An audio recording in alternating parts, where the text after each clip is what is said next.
अचानक शुगर वाढल्यामुळे खूप पथ्य पाणी सांगितलेत आणि शुगरमुळेच यांना अटॅक आला होता.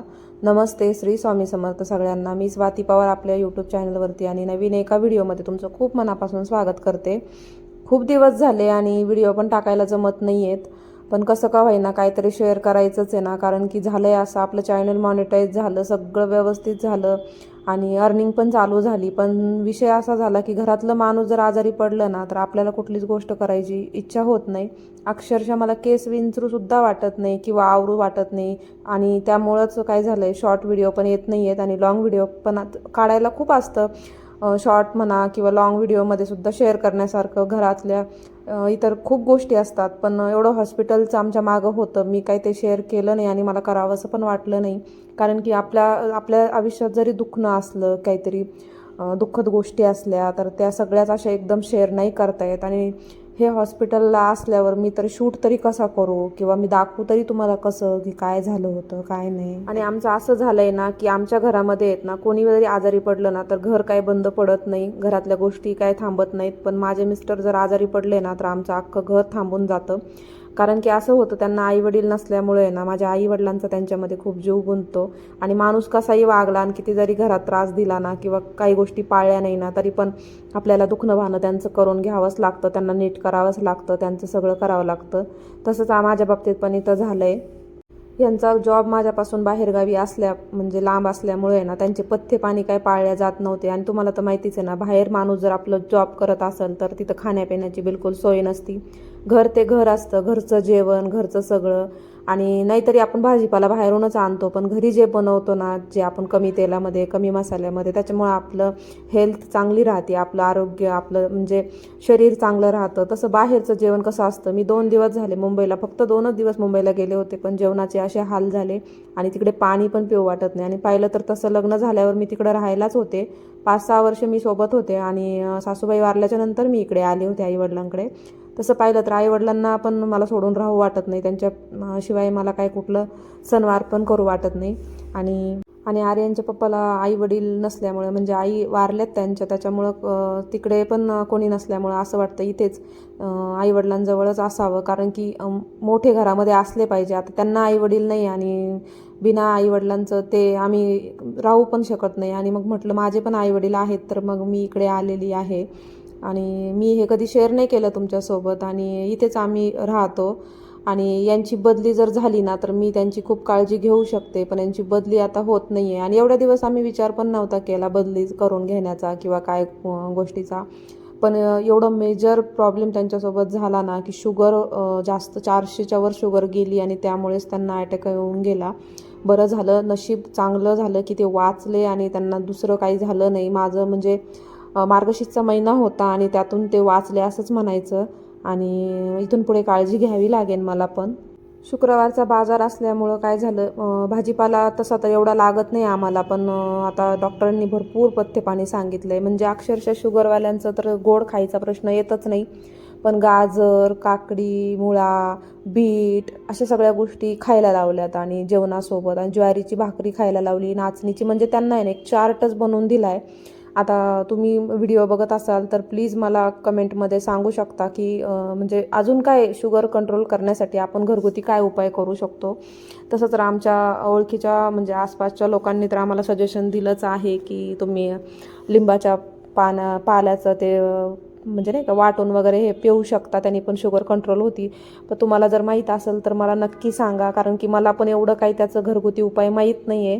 तसं तर आपण यूट्यूबवर सर्च केल्यावरती तर सगळेच सांगतात, पण तुम्ही सांगू शकता मला. आता मी एक बाजार करत असते, म्हणजे एक शुक्रवारचा बाजार मी करत असते आणि जे फळं वगैरे भाज्या वगैरे आणत असते, तर मग नेक्स्ट जो बाजार येतो ना तो मी करत नाही, स्किप करते.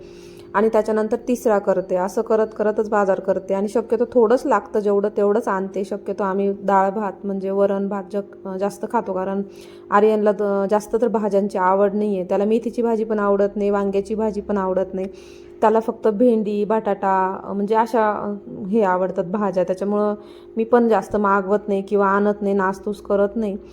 ज्या सीझनमध्ये ज्या भाज्या असतात त्याच मी खाते. जसं की मेथी जास्त असते, कमी पैशाला येते. समजा पण ज्यावेळेस ती 50 रुपये 30 रुपये 40 रुपये जुडी असती त्यावेळेस तर मी आणतच नाही मेथी. इतर जे असेल ते खाते, असंच असतं माझं. कारण की काय करणार ना, मेथीची जुडी 50 रुपयाला येतील, त्यात एवढी एवढी बनती, त्यात किती जणं खाणार त्याच्यामुळं. तर आता मेथी स्वस्त होती तर 2 मेथीच्या जुड्या आणल्या, 15 रुपयाच्या 2 मिळाल्या मला, छान मिळाल्या.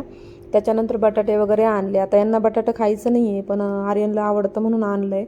आणि वांगे वगैरे आणलेत. आता बघू. तसं तर त्यांना तांदूळ म्हणजे रेशनचा खायला लावला आहे आणि ब्राऊन असतो ना तो खायला लावला आहे. आपले जे दुसरे असते इंद्रायणी वगैरे असतात ना, आंबेमोहर, ते तांदूळ त्यांना खायला लावले नाही डॉक्टरनी.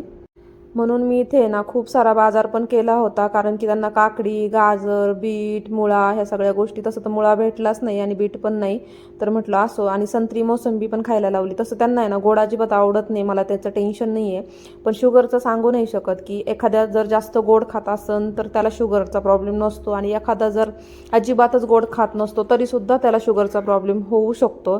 आणि अटॅक येण्याचं कारण पण हेच आहे, BP, शुगर. आणि यांना ह्या वयामध्ये येणं म्हणजे नाही यायला पाहिजे, पण असं नाही आहे की टेन्शन पण आहे त्यांना, तसं नाही आहे. एकदा का शुगर जास्त झाली की काहीच सांगू शकत नाही. आणि नंतर मग सुरुवातीला जे झालं ना, तर शुगरमुळे त्यांच्या तोंडावर फोडी, सगळ्या गोष्टी अशा झाल्या होत्या. आता कंट्रोलमध्ये आहेत पण आमच्या लक्षात नाही आलं. असो, डॉक्टरांनी जेव्हा आम्हाला म्हणजे यांना ॲडमिट करायला सांगितलं ना, तेव्हाच त्यांनी सांगितलं की हे सगळं शुगरमुळं झालं आहे. बरं झालं, थोडक्यात वाचलं आणि आम्हाला समजलं. आता सगळ्या कसं होतं ना, आपण जोपर्यंत काहीतरी मेजर प्रॉब्लेम होत नाही तोपर्यंत आपण हॉस्पिटलला जात नाही, डॉक्टरांकडे जात नाही. आणि आता मला पण भीती वाटायला लागली. सगळ्या गोष्टी आपण वर्षातून 2 वेळेस 6 महिन्या ते 6 महिन्याला आपण चेकअप केलं पाहिजे. काय आहे आपल्या शरीरामध्ये, काय कमी आहे, काय नाही आहे, केलं पाहिजे. आत्तापर्यंत तर मी शुगर कधीच चेक केली नाही, गरज पडली नाही. तर आता असं वाटतं की आपण एकदा का होईना हॉस्पिटलमध्ये जाऊन आपल्या शरीरामध्ये काय कमी आहे, काय जास्त आहे ते चेक केलं पाहिजे. काय होतं, अचानक आपल्याला काहीतरी होतं आणि मग ते आपल्याला समजतं. त्याच्यापेक्षा आपण आधी डॉक्टरांकडे जाऊन सगळं चेकअप केलं तर आपल्याला त्या गोष्टींनी त्याप्रमाणे आपल्याला खाणं पिणं कंट्रोलमध्ये ठेवता येतं.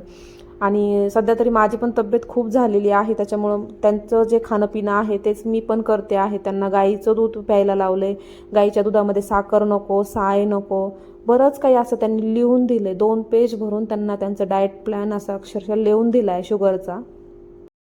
आता त्यांना बरं वाटतंय. तसं तर खूप आराम करायला सांगितलं आहे. आणि पुढचे जो प्रोसेस आहे, जी हॉस्पिटलची जी पुढची आपल्याला अजून काय काय करायचं आहे, तर ते मी काही सांगत नाही तुम्हाला. बघू, त्यांना गोळ्या औषधांनी फरक पडेल डॉक्टर बोलले. तर त्यांना जॉबवर जायची पण खूप घाई आहे, कामाबाबतीत खूप असं म्हणजे त्यांना असं घरात बसून आवडत नाही, तर ते काही तयार नाही घरामध्ये अजून आराम करायला. तर जातील लवकरच कामावर सुद्धा. आणि इथे त्यांना बोर होत होतं म्हणून सारखं झोपून झोपून पण काय करणार. तर मला सगळा बाजार असा थोडा थोडा बसून आरामात सगळं साफसफाई करून जिथली तिथं ठेवून मला मदत केली त्यांनी. तशी तर खूप मदत करतात. आणि असं असतं ना की दुखत असतं पण त्या दुखण्या माणसाला सुद्धा आहे ना असं सारखं झोपून आणि त्या गोळ्या आणि ते पथ्य पाणी आणि असं खूपच आजारी असल्यासारखं वाटतं. त्याच्यामुळे त्यांनी इथं मला ती निवडण्यामध्ये बरीच चांगली मदत केली.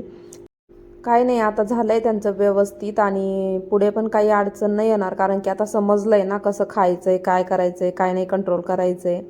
ते पण हुशार आहे, त्यांना पण त्यांच्या जीवाची काळजी आहे, तर घेतील ते पण व्यवस्थित काळजी आणि मला पण एवढं टेन्शन राहणार नाही. तर बघू आता कसं होतंय. आणि माझ्या इथेच सोबत राहण्याचा पण आम्ही प्रयत्न करतोय आता, की त्यांना तिकडं नको जास्त दिवस, नाही का. तर आता काही व्हिडिओ पण येत राहतील. आता व्हिडिओला पण आता मला काही एवढं हे नाही आहे सध्या, आहे मूड नाहीच आहे, बिलकुलच नाही आहे. बघू शकता आवाज पण आणि दिसण्या बोलण्यामध्ये सुद्धा एवढा इंटरेस्ट नाही वाटत आहे. आणि कसं आहे ना, मला काहीच काम करू वाटत नव्हतं, पण माझे मिस्टर बोलले की आता एवढं ज्याच्यासाठी एवढं तू एवढे दिवस वाया घातले, एवढं त्याला वेळ दिला, एवढं तू ते चॅनल ग्रो केलंय, आणि अजून तू जर आळस केला ना तर चॅनल पूर्ण खाली जाईन आणि परत अजून वरती व्ह्यूज वगैरे यायला त्याला खूप प्रॉब्लेम होऊन जाईल.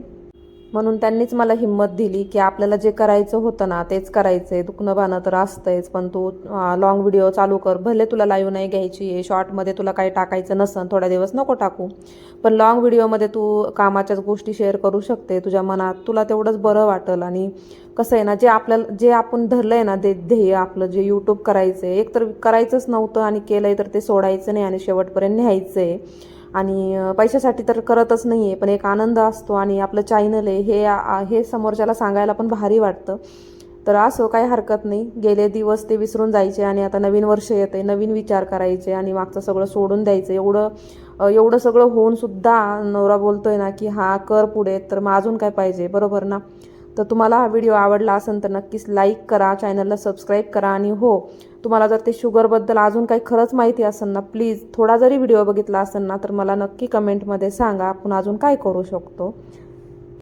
सगळ्या भाज्या वगैरे निवडून वगैरे ठेवल्या आणि त्याच्यानंतर आर्यनला पण आणायचं होतं, तर आमचं जेवण वगैरे बाकी होतं.